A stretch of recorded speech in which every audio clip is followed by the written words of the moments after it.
Super, donc ravi d'accueillir Stéphane, un homme d'action et de conviction. On a le plaisir de travailler avec lui et ses équipes. Je te laisse peut-être, je vais passer les slides et je te laisse prendre la main pour la présentation du studio AI et de votre stratégie chez Bouygues Télécom. Bonjour à tous. Alors l'idée, c'est qu'après, il y a des questions, donc on va présenter assez rapidement. Donc, comme je disais, moi je suis responsable de l'innovation chez Bouygues Télécom et j'ai lancé le programme IA il y a 3 ans chez Bouygues Télécom.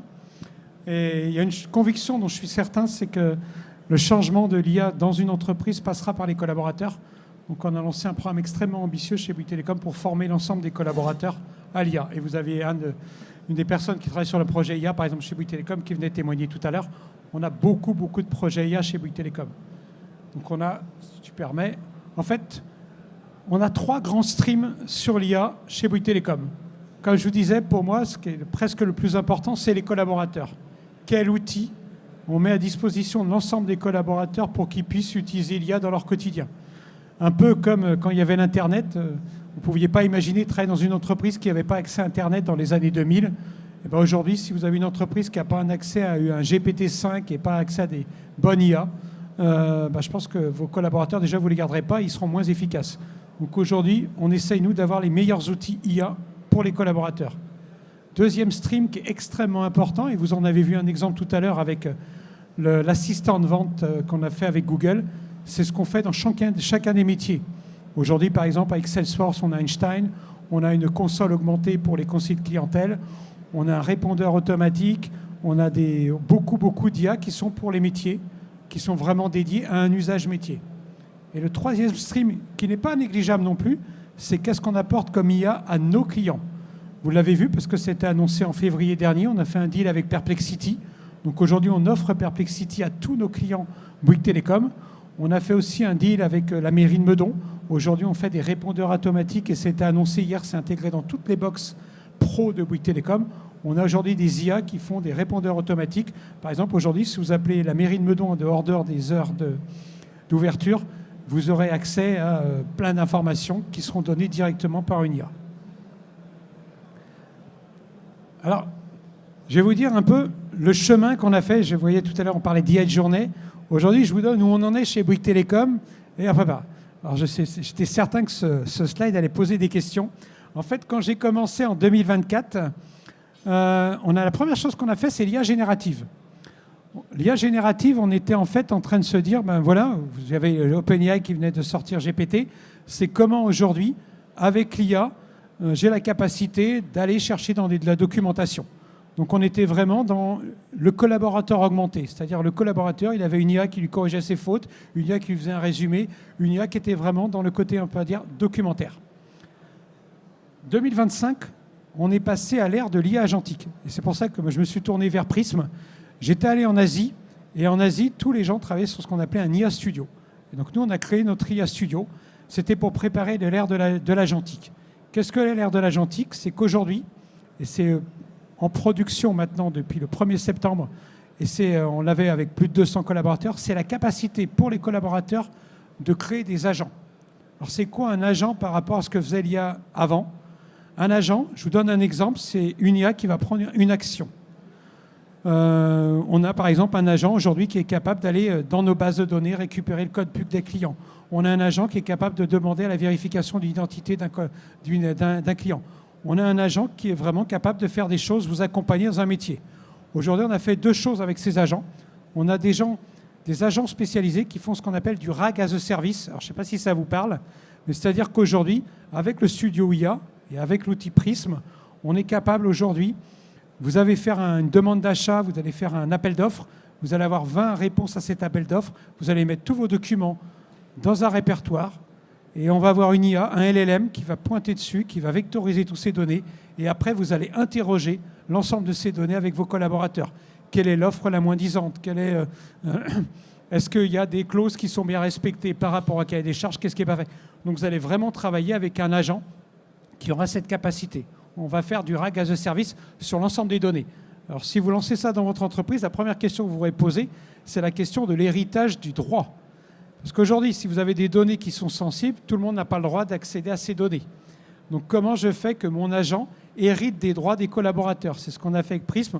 On a connecté le SSO de Bouygues Télécom, c'est-à-dire le single sign-on avec ses accès, et il est totalement copié sur mes agents. Si moi, je n'ai pas accès aux données RH en tant que collaborateur, mes agents n'auront pas accès aux données RH pour aller chercher des informations. Ça, c'est majeur. Et c'est là où on est commencé à passer dans l'ère de l'agentique. Et où j'essaye de me projeter un peu dans le futur, c'est avec ce que j'appelle l'IA symbiotique. Et très clairement, comme je suis patron de l'innovation, on l'a testé cet été, c'est assez extraordinaire. L'IA symbiotique, vous entendrez peut-être parler plus tard, c'est un collaborateur qui travaille avec une IA, mais comme un égal. Je vous donne un exemple. On l'a fait cet été, on a mis un collaborateur, on a créé une IA qui en fait copiait ses gestes. L'IA commençait à... Il lui disait, là, tous les jours, je réponds à des questions. Et copier commençait à ses gestes. Aujourd'hui, c'était des mails. On avait des mails de clients qui nous envoyaient plein de choses. Et on dit, voilà. Ce qu'on a fait, c'est qu'on ne voulait pas que l'IA réponde sans s'assurer qu'il ne répondait pas à des bêtises, parce que l'IA avait la capacité de faire des actions. Donc l'IA commençait à répondre que quand elle était sûre, elle-même s'auto-jugeait si elle avait 80%, était plus supérieure à 80% de bonnes réponses et passait au stade du dessus. Si elle était inférieure à 80% de bonnes réponses, elle n'était pas sûre, à plus de 80%, elle retravaillait. Et après, on avait ce qu'on appelle une IA Guardian qui vérifiait un certain nombre de critères avant que l'IA prenne l'action. On a fait ça, on a lancé cette IA en production depuis le 1er septembre. Aujourd'hui, elle répond à plus de 70% des réponses en autonome. C'est l'IA qui répond. Alors, ce qui était intéressant, c'est le collaborateur. Comment il a fait ça ? Le collaborateur, lui, il était ravi. Parce qu'en fait, maintenant, il devient un manager d'IA. En fait, il fait ce que j'appelle de l'IA symbiotique. C'est qu'aujourd'hui, des fois, il a des questions, il dit « tiens, ça, je ne sais pas ». Il donne ce travail aux IA qui sont à côté de lui. Et c'est les IA qui vont chercher l'information, c'est les IA qui rapportent, c'est les IA qui disent « est-ce que le code PUC il est bon ?» C'est les IA qui vont chercher des données clients. C'est l'IA qui va chercher l'information. Et l'IA commence à travailler en collaboration avec le collaborateur. Et c'est ce qu'on est en train de faire avec Prism aujourd'hui. Les collaborateurs, à partir de fin octobre, ils auront la capacité de créer leurs propres agents. Donc aujourd'hui, il y a une démo tout à l'heure, on aura des catalogues d'agents. On a par exemple un agent, un coach email, c'est tout bête, mais vous n'êtes pas sûr de l'orthographe de votre email, vous n'avez pas un anglais parfait, vous mettez votre email et c'est l'agent qui va le relire, qui va vous dire « là, je n'ai pas compris, là, je t'ai fait une phrase plus courte pour que ce soit plus précis ». Franchement, moi, j'écris beaucoup en anglais. Depuis que j'ai fait ce coach IA en anglais, c'est génial. Franchement, il me paie des anglais, je m'épate quand je vois comment j'écris bien l'anglais, franchement. On a un expert Excel, on a des IA agentiques dans un certain nombre de domaines. Aujourd'hui, on a plus d'une centaine d'IA agentiques. Et demain, les gens feront des agents dans leur domaine de spécialité. On a par exemple la direction des achats qui va faire des agents achats. On va faire des différents agents. Aujourd'hui, ça va devenir... Et en fait, ce qui est intéressant, et c'est ce que va nous proposer la plateforme Prism, demain, on aura des orchestrateurs d'agents. C'est-à-dire que demain, pour faire un métier, vous aurez besoin d'aller lire un document, vous aurez besoin d'aller extraire une information, vous aurez besoin de relire, de faire un résumé. Donc vous devez faire un enchaînement de ces différents agents ensemble pour commencer à faire une tâche. Mais c'est à vous d'imaginer les process de ces agents et n'essayez pas de copier les process de votre entreprise. Si vous voulez vraiment innover, il faut vous imaginer ce que l'IA va faire et pas ce que vous faites en mettant de l'IA dedans. Et 2027, j'ai des idées, mais je ne vais pas vous le dire tout de suite parce qu'il faut garder un peu de suspense pour l'avenir. Et je crois que j'ai fini. Merci beaucoup pour ce retour d'expérience. Donc, quand on pense passage à l'échelle de l'IA dans une entreprise, évidemment, on a des natures de collaborateurs qui sont très différents. On va avoir monsieur, madame, tout le monde qui va être un profil consommateur. On va avoir des référents métiers qui connaissent les process, qui connaissent la data, qui vont pouvoir être créateurs, administrateurs, modérateurs finalement de ces agents dont on parle. Ensuite, on a évidemment les profils techniques qui, eux, vont être soit sur la question de l'industrialisation, le fait de tous les connecteurs pour se connecter à Jira, Confluence, Salesforce, au SIRH, à l'ERP, comment je vais pouvoir apponter ces agents avec mon système d'information. Et enfin, on a le profil gouvernance, puisque quand on pense IA, il faut penser observabilité, traçabilité. Quand on est dans une logique d'agent, il y a des prises de décision autonomes par IA. Dès lors qu'on va commencer à écrire dans les systèmes d'information et prendre des décisions par IA, il y a des choses qui nécessitent la supervision d'un humain, il y a des choses qui peuvent être faites par la machine, mais à ce moment-là, il faut pouvoir aller justifier de ses choix et contrôler qu'on est en conformité, en qualité, en respect des règles évidemment de l'entreprise. Donc, avec Bouygues Telecom, on a commencé par une phase un peu de pilote, en déployant sur une solution qui était en SaaS dédiée au groupe Bouygues. Et maintenant, comme on l'est avec la très grande majorité de nos grands comptes, on est instancié sur le cloud privé de Bouygues Telecom. On sait également s'instancier on-premise et faire de l'hybride. Encore une fois, donc, si vous voulez que les données restent chez vous avec des LLM qui sont on-prem ou disponibles sur des cloud providers, les deux sont possibles avec Prism. Donc l'idée, c'est que chaque entreprise, avec Prism, va pouvoir avoir sa propre plateforme, avec, encore une fois, instancié chez lui, avec ses propres règles. Il n'y a pas du tout de boîte noire avec Prism. Contrairement à certains fournisseurs, quand vous avez un outil qui se veut no-code, quand vous voulez soulever le capot et aller voir ce qu'il y a dessous, vous ne pouvez pas. Avec Prism, vous définissez vos propres règles, vos propres définitions pour vraiment avoir le maîtrise à la fois des IA, mais surtout des règles de ces agents qui vont collaborer en symbiose avec les équipes. Donc on a des marketplaces d'agents, on a la capacité effectivement d'avoir cet équivalent d'un chat GPT sécurisé connecté au système d'information. Et c'est ça qui est important parce que l'IA a de la valeur quand elle va opérer avec dans un volet transactionnel. Je vais récupérer un email, je vais aller récupérer de l'information dans le CRM, je vais générer une note dans un outil de ticketing et derrière je vais trouver potentiellement un moment disponible pour plusieurs collaborateurs pour créer une réunion. Et tout ça va pouvoir être opéré par des agents.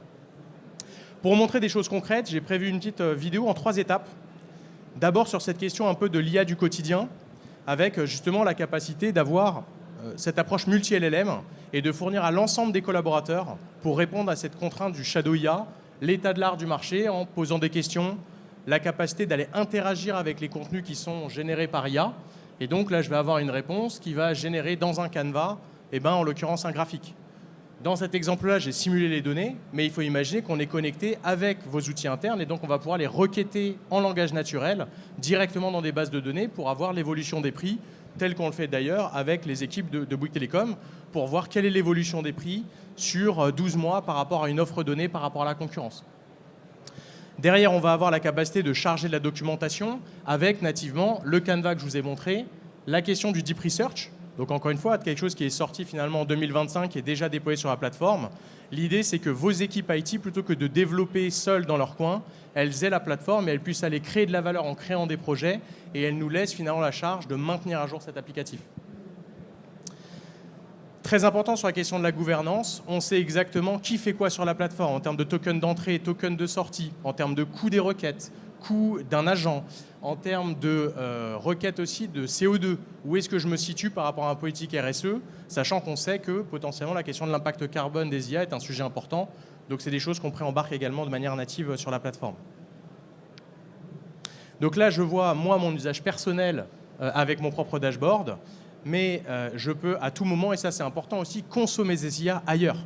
Je n'ai pas à me connecter à Prism pour consommer ces IA. Je vais pouvoir prendre cet agent et le déployer sous Teams, ou le déployer sur Google Chat, ou le déployer en surcouche de mon intranet, ou le déployer en surcouche de mon applicatif, pour que mon collaborateur, il n'ait pas la pénibilité on ne lui rajoute pas une stack techno, il vient consommer ces IA là où il se trouve en appui de son travail du quotidien.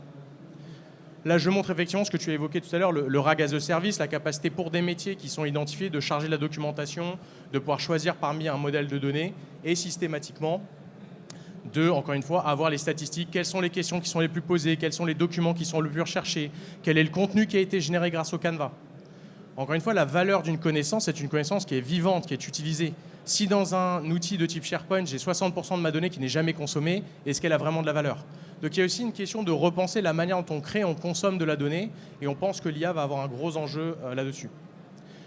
Quand on parle d'agentic, on parle de prise de décision autonome. Et donc l'idée, c'est qu'en appui des référents métiers, on va avoir les profils techniques qui vont pouvoir créer des tools.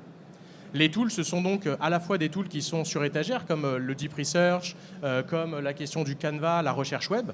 Et on a aussi des tools qui vont être sur mesure. La capacité d'aller connecter des API pour aller requêter directement la gestion des stocks, pour aller pouvoir directement, dans cet exemple-là, récupérer des événements qui vont avoir lieu dans la ville d'Issy-les-Moulineaux dans le futur. Donc plutôt que d'aller chercher dans une base de connaissances, là je vais directement aller requêter des API pour pouvoir aller finalement récupérer l'information juste au bon moment. Maintenant, je passe un peu le deuxième volet qui est la connaissance, elle est dans mon SharePoint, elle est dans mon Jira, etc. Et donc, je veux pouvoir permettre à mes référents métiers d'aller directement se connecter à SharePoint. Donc là, je vais pouvoir aller fournir l'URL de mon SharePoint. Et là, on passe dans une interface qui est pour le coup pour les développeurs, et c'est là où on crée cette collaboration entre ce qui peut être fait par le métier et ce qui doit rester à la main des développeurs. Le métier n'ira pas faire des connexions API vers des outils divers, n'ira pas faire du développement en Python. Or, on sait que dans un certain nombre de cas d'usage, c'est nécessaire. Donc l'IT reste dans son cœur d'expertise de venir enrichir cette plateforme, de venir packager et templétiser finalement ces connecteurs pour ensuite venir les exposer de manière simple à des métiers qui, petit à petit, vont monter en compétences. Et donc, ce qu'ils vont vouloir faire demain ne sera pas ce qu'ils savent faire aujourd'hui. Donc, il faut savoir les épauler. Avec Prism, on est instancié chez vous, on est connecté au SSO, on est connecté à l'Access Directory, et donc vous avez tout ce qui est la connexion, encore une fois, avec là, SharePoint, avec le Client ID, l'Authority, tous les tokens d'authentification, etc. On est connecté à l'API Graph de SharePoint, ce qui permet de vérifier à la fois l'accès aux droits. Et donc, quand je vais poser une question à cet agent, en fonction de qui je suis, je vais avoir une réponse qui est fournie sur plus ou moins de contenus, ceux auxquels j'ai accès. Dans un site SharePoint, je peux avoir des données qui sont confidentielles et qui sont accessibles, qui a une partie de mes collaborateurs. Et donc, évidemment, ce filtre, il est préembarqué. Donc là, c'est dès lors que j'ai ce connecteur, je vais le paramétrer aux spécificités de mon entreprise. Crédit Agricole a des règles qui lui sont spécifiques, Bouygues Télécom a des spécificités. Donc, on vient adapter ce template et une fois qu'il est fait une fois, il est réutilisé sur l'ensemble des projets qui vont consommer du SharePoint. Donc on a vraiment cette logique de passage à l'échelle, de ne pas recoder deux fois la même chose, de finalement créer ces connecteurs et de les réutiliser. Et enfin, et je finirai là-dessus, un des sujets qui est important, c'est la question du MCP qui a été déployé. C'est comment on va faire pour aller de manière facilitée, justement, embarquer tous ces connecteurs natifs. HubSpot va développer son propre MCP. C'est-à-dire que si je veux opérer depuis HubSpot, eh bien, je vais pouvoir aller connecter ce MCP de HubSpot et donc je vais pouvoir nativement aller opérer dans HubSpot. Ça va être pareil pour d'autres, évidemment, applicatifs. Donc là, dans cet exemple, j'ai la capacité, dans le MCP ici qui est là, d'aller ajouter à mon assistant, mon agent IA, un MCP. En l'occurrence, là, j'ai pris un DeepWiki, qui est un MCP public. Et quand je vais ajouter ce MCP DeepWiki, eh ben, directement, ça va embarquer l'ensemble des tools qui sont fournis par ce MCP. Donc, encore une fois, on est dans cette logique de reuse, de comment on va pouvoir s'apponter au système d'information. Et ben, aujourd'hui, il y a ce protocole qui est sorti, qui a été déployé sur Prism. Quand j'ajoute le MCP DeepWiki, je vais pouvoir aller dedans. Et en fait, ce n'est pas moi qui l'ai développé. C'est soit une entreprise, soit nos développeurs qui ont créé ces outils. Et moi, en tant que métier, ben, je vais pouvoir les consommer. Et c'est là où on a cette logique de collaboration entre des profils vraiment purement consommateurs qui, eux, vont aller dans Teams et consommer un assistant ou un agent pour avoir sa réponse. Le métier qui va pouvoir aller créer, administrer, monitorer ses assistants ou ses agents. Et l'équipe technique qui est là pour enrichir cette plateforme et s'assurer qu'on est dans un environnement en termes de compliance, en termes de sécurité, qui répond à toutes les normes de sécurité du groupe et qui viennent fournir au métier la capacité de transformer leur quotidien pour être dans cette logique d'IA symbiotique qu'évoquait Stéphane Haller. Juste un truc, je ne suis pas sûr que tout le monde comprenne MCP. Vous connaissez tous MCP? Non? Ok, bon, si tout le monde connaît. En fait, non. En fait, MCP, c'est le protocole qui permet à des agents de communiquer avec d'autres LLM. C'est un protocole. Mais par contre, aujourd'hui, je n'ai pas d'action chez Prism. Mais ce qui nous a beaucoup plu dans cette plateforme, c'est l'ouverture. Il y a différents niveaux. L'ouverture, c'est déjà... Il y a des collaborateurs qui vont faire de l'agentique sans même le savoir. Il y a des collaborateurs qui utilisent GPT-5. Il y a une interface qui est extrêmement simple. Vous avez vu celle de Bouygues Télécom, on l'a partagée. Aujourd'hui, on va avoir 80% des gens qui vont utiliser Lucia. Lucia, c'est le nom de notre IA interne. Et ils vont faire du GPT comme ils utilisent, ou du Gemini. Mais ils vont utiliser des IA de façon simple. Ils vont faire de l'agent demain parce qu'il y a une agent qui va leur répondre à des questions simples aussi. Mais ce qui m'a beaucoup plu, c'est que par contre, on a des gens, nous, qui sont plutôt très pointus en IA. Et on a la capacité d'aller, quand je fais un appel via un agent, d'aller faire du script Python, via des MCP, d'appeler des agents externes. Et demain, on aura du protocole agent to agent. Parce que nous, on a des agents aujourd'hui sur cette plateforme. Demain, on en aura sur la plateforme Salesforce. On aura sur la plateforme Google. Donc demain, dans votre système d'information d'entreprise, vous aurez des agents partout. Et donc, il faut bien qu'on ait une plateforme globale, une interface globale qui permette à l'ensemble des collaborateurs d'accéder à des agents métiers dans différentes plateformes de l'entreprise, mais de façon extrêmement simple. Donc, ce qui m'a vraiment plu, nous, dans notre choix de Prism, c'était ce côté ouverture. L'ouverture dans le sens où j'ai des gens qui utilisent une interface extrêmement simple et des gens qui savent aller faire des choses extrêmement complexes dans le même outil. Et l'ouverture aussi, où je peux mettre n'importe quel type de LLM, et même des LLM privés, jusqu'à, je suis avec le MCP et demain l'agent to agent, la capacité de connecter différents agents externes. On a prévu un jeu de questions, il reste... alors on avait 3 minutes, mais il nous reste 6-8 minutes pour répondre à des questions, que ce soit pour Stéphane évidemment, ou pour nous.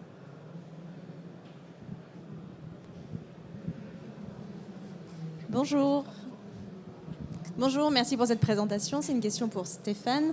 J'aimerais savoir comment vous avez orchestré, pour réutiliser ce terme-là, orchestrer la stratégie IA générative avec les différents usages dont j'ai entendu parler, plutôt consommateur, plutôt l'expert. J'ai le sentiment que derrière, il y a aussi différents outils. Est-ce que, du coup, ça signifie qu'il y a, dans la stratégie que vous avez déployée, également à travers Prism, une orchestration, une coordination avec l'ensemble d'autres outils déjà en place chez vous? Alors oui, on a créé ce qu'on appelle une IA Factory chez Bouygues Telecom. C'est-à-dire, dans mon équipe, j'ai un collaborateur qui manage tous les projets IA de l'entreprise. Alors quand je dis manage, il anime. Parce qu'en fait, au début, il fallait intégrer l'IA dans les usages et dans les métiers de Bouygues Telecom. Donc on avait un budget spécifique pour certains projets. Et on avait surtout mis tous les experts ensemble. Parce que par exemple, vous avez une question sur l'IA, mais une question technique, vous avez un expert technique. Vous avez une question juridique. Parce que demain, avec l'IA Act, il y a quand même des questions juridiques et éthiques qui se posent. Donc on avait un lieu, un plateau, où on avait mis tous les experts IA dans tous ces domaines qui pouvaient répondre aux questions. Et puis on a un COMEX IA, c'est-à-dire que tous les mois ou tous les mois et demi, on a un COMEX qui parle IA, qu'on anime, et on fait un point sur l'ensemble des stratégies IA, où on en est, et les développements qui sont là.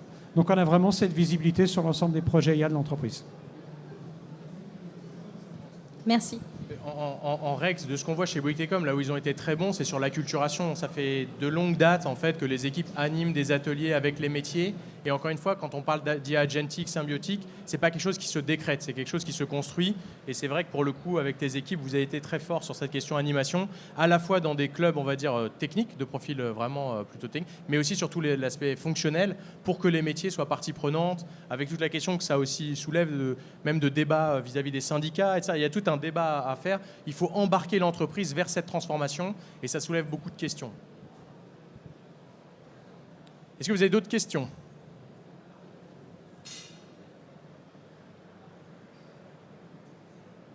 Beaucoup de timides dans la salle. Ce que je veux dire sur les collaborateurs, moi je suis passé souvent devant les syndicats et en CSE.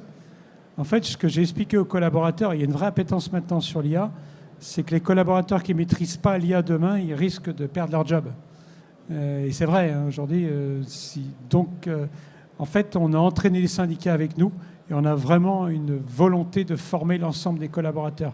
Et j'ai vu tout à l'heure le groupe La Poste qui a fait une grande impulsion pour former l'ensemble des collaborateurs.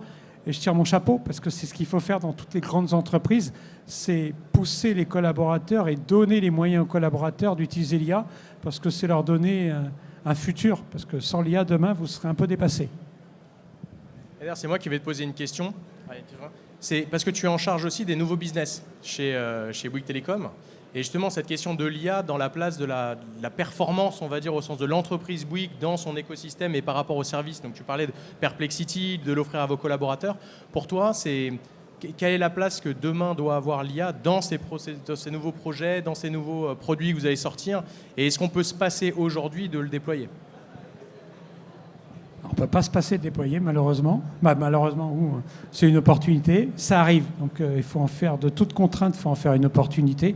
Et aujourd'hui, dans nos nouveaux business, alors le problème aujourd'hui, ceux qui gagnent beaucoup d'argent sont, j'allais dire, les fabricants de LLM, et encore, je ne suis pas sûr. En tout cas, ils dépensent beaucoup d'argent.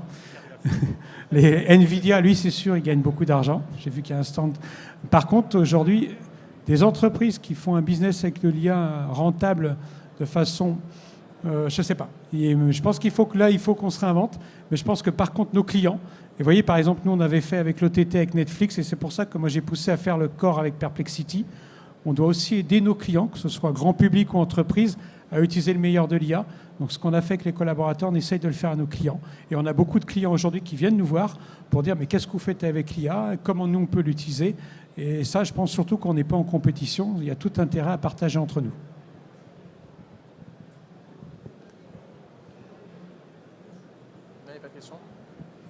Merci à tous, merci surtout Stéphane d'être venu pour ce retour d'expérience. Et bonne journée à tous.